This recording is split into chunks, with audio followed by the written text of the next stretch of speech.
Namaste, my friends, and welcome to my YouTube channel. My name is Victor, and today I'm going to share with you 5 things I think you ought to know about this really powerful and transformative and aligning upcoming new moon on February 4th, 2019. The whole main theme can be boiled down to one word, one single word. Alignment. Alignment with what? Alignment with truth. Alignment with your truth. Alignment with your spirit, with your soul. Alignment with the whole. And then the rewards, the blessings, the journey, the excitement, the love, the wisdom that follows. We don't have to become anything. We have to unlearn what we've been taught to believe and sort of fall into the true essence of who we are at the core and have always been.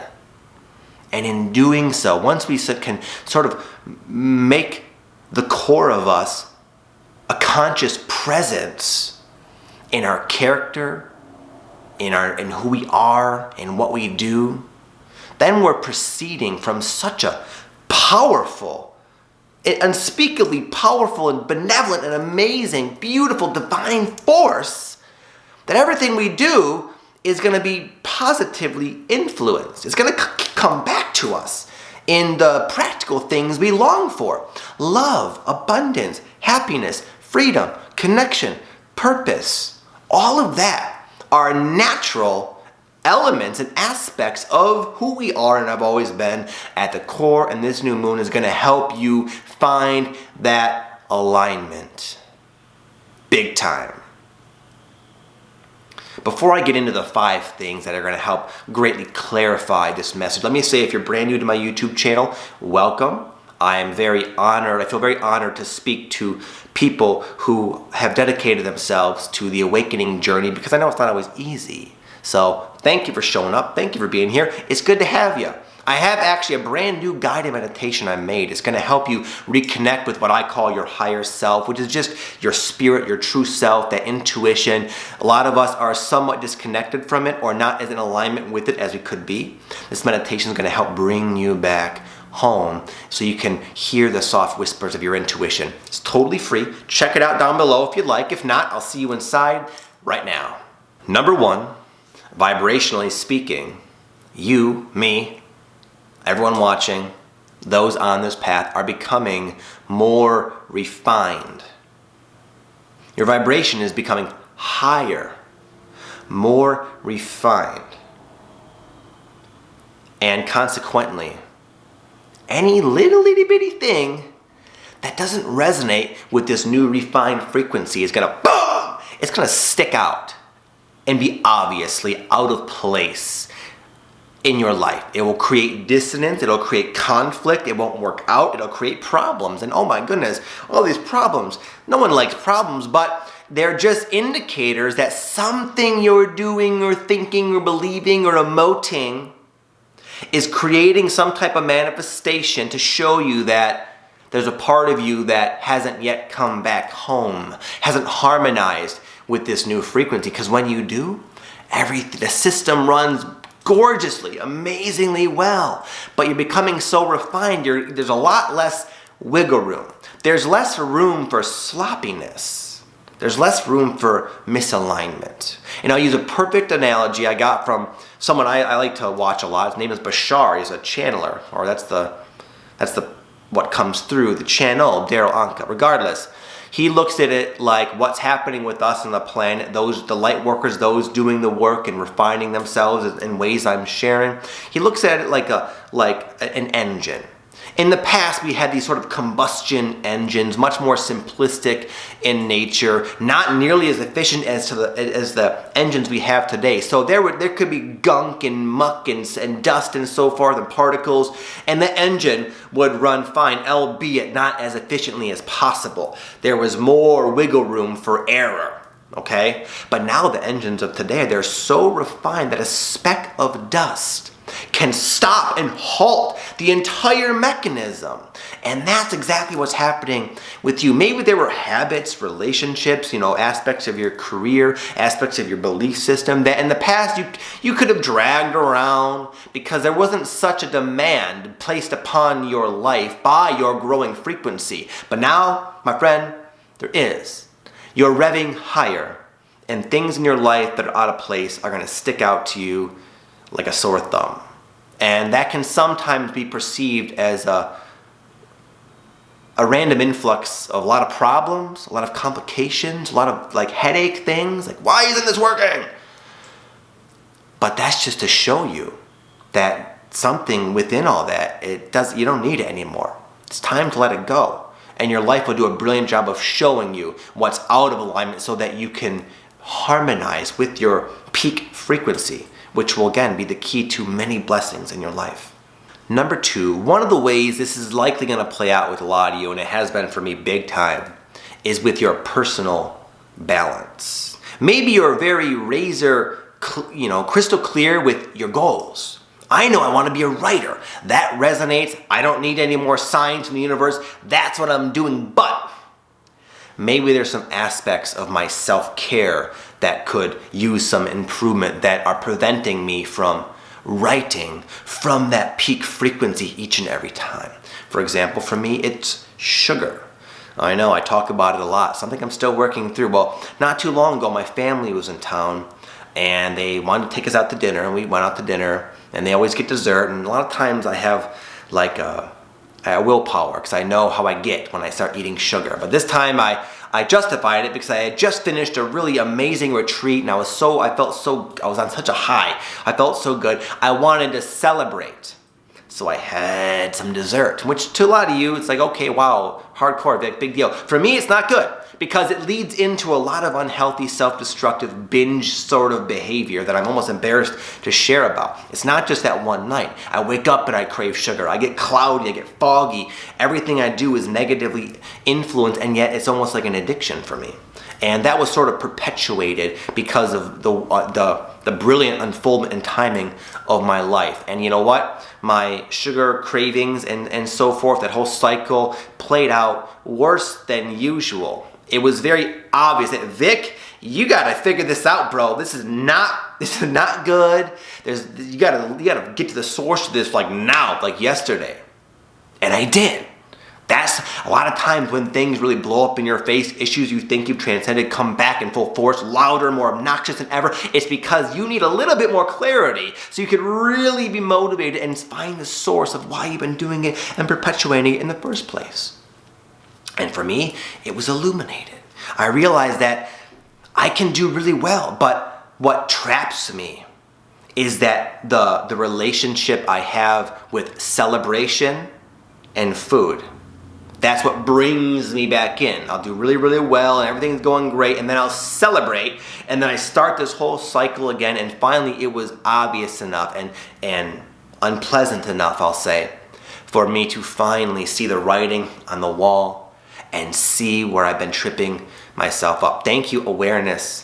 Thank you, obnoxious run with the sugar, because now I feel free, because now I can see clearly. So you might have something along those lines in your life. Maybe not to that extent, maybe way more. I don't know. Regardless, use these perfectly timed unfoldments and lessons from yourself as they are. Use them as the lessons to help illuminate yourself, illuminate your life, and free yourself from anything that is no longer serving your highest good. And if you can have that sort of inquisitive, investigative sort of mindset, then you'll do a lot of self-discovery during this time, and you'll probably be able to transcend a lot of maybe long-held crutches or addictions or any sort of self-limiting, self-sabotaging behaviors. And now imagine the implications of that. Imagine that for one moment. Imagine you being free of something you've been lugging around your entire life. That's the opportunity I'm talking about here, my friends. Number 3, inspired action, heavily rewarded.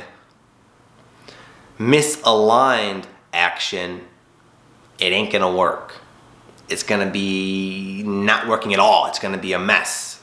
What I mean by that is, as you all know, I'm sure you've had inspirations, inspired thinking, an idea of a future that resonates with you.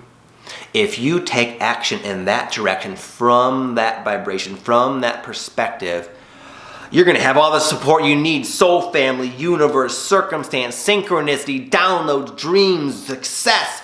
It's like how you ride the wave of success in whatever that means for you when you proceed from alignment. But if you don't, if you proceed from just what seems like a good idea, or some sort of egoic motive that you're yet to be aware of, then you might find yourself frustrated and confused. Why is this not working at all? I had this happen to me recently. I had the idea to host a combo retreat. It's like a frog medicine. I'm very passionate about it. I know it would help a lot of people, but it wasn't necessarily an inspired idea like all the other work I've done. It's a great idea, and on paper it was perfect. But I put all this energy into trying to organize this combo retreat. There were even a lot of people who said they were interested, but there was such a unusually small amount of interest when it came down to it. And for a time, it was like a lot of work I put into something, my heart and my soul and my energy and my time, and it was very upsetting to me when I said, wow, why didn't this work? Maybe I suck. I got into this like pity party, and man, I suck at everything. Life is over. It was like that. It produced so little. But it was so obvious to me, like, that is not your thing, obviously, Vic. And once I was able to kind of accept that, thankfully, because it went so poorly, it was like, oh, okay, but that's my thing.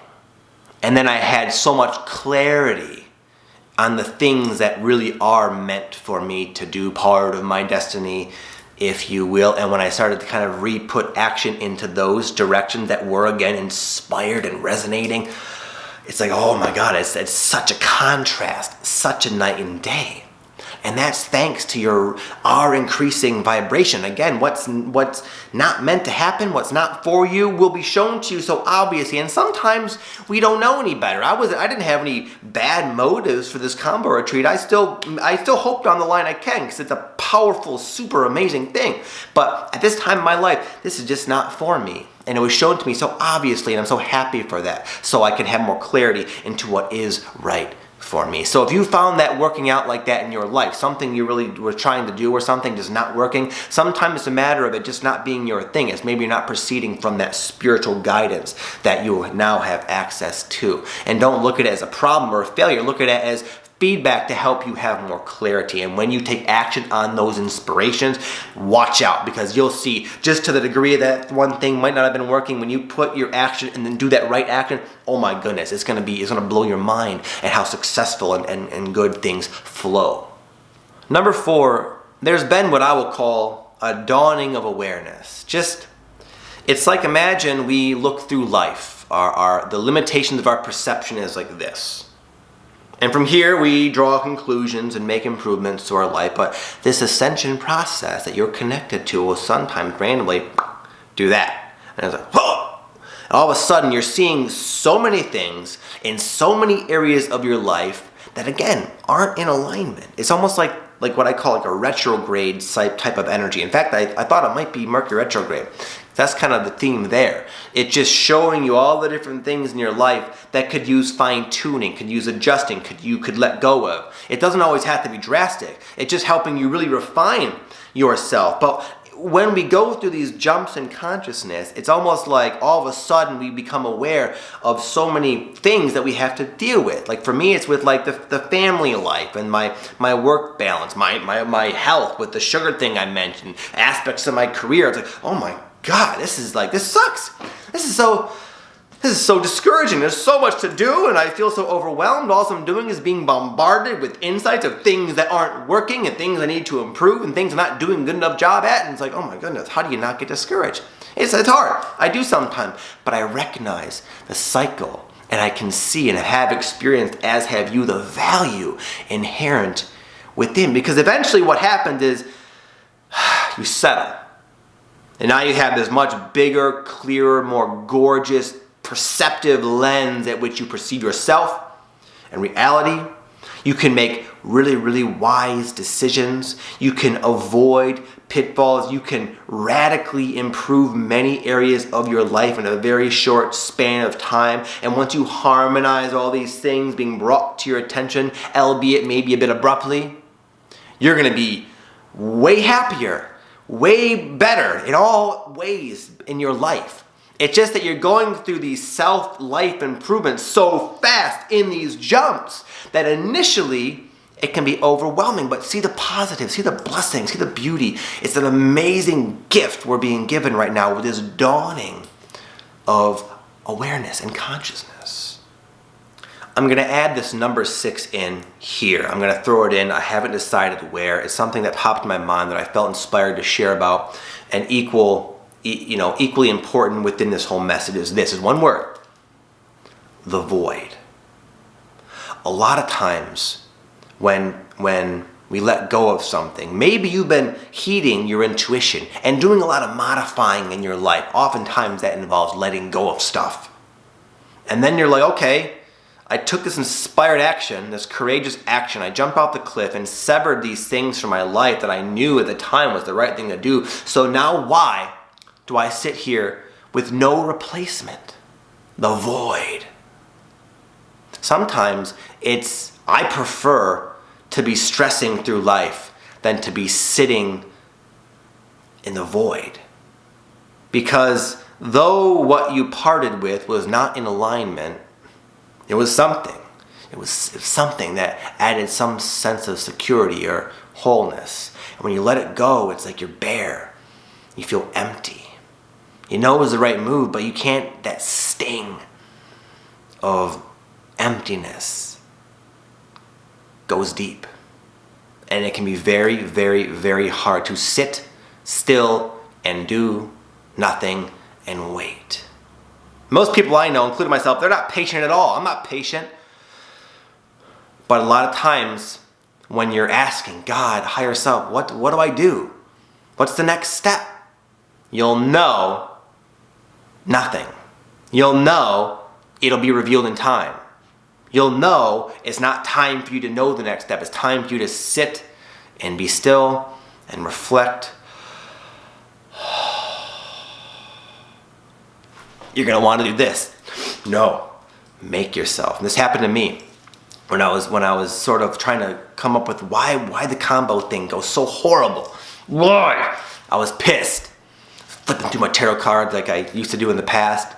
And I just knew, it's like, it's not supposed to work, and you're not getting any answers. You're going to sit there and do nothing and wait. Because life is going to show you what you need, but not tonight at 9 o'clock in the evening. You got to go to bed, bro.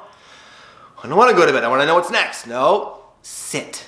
Be still. Do nothing. The hardest thing to do, and yet oftentimes the smartest move. So if you find yourself intuitively knowing you need to dwell for a little while in the void, let yourself dwell in the void.